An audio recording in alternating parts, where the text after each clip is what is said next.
Can you give some tips on how to include experiences in the personal statement without merely repeating the Mm. resume?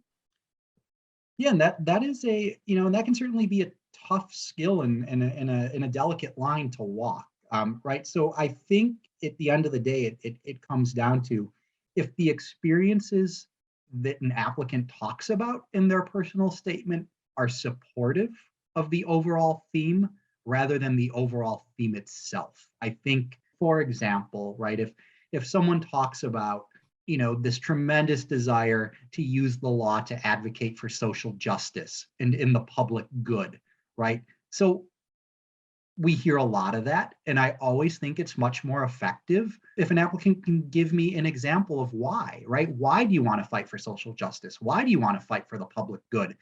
It's much harder to believe that if I see nothing on your resume that you've ever done any kind of community service or volunteer work.